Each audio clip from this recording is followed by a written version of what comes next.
10 ఏళ్ళు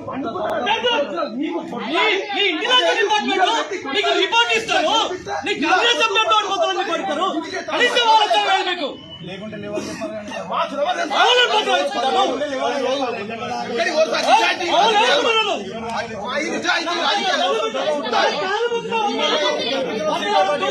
ఎమ్మెల్యే గారిని సిపిఐ పార్టీగా గెలిపించారు.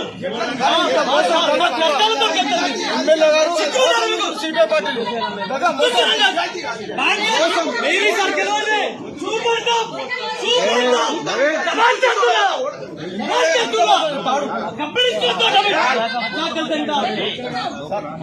తెప్పించి ఇంటి చుట్టూ తెప్పించి నమ్మించుకుంటూ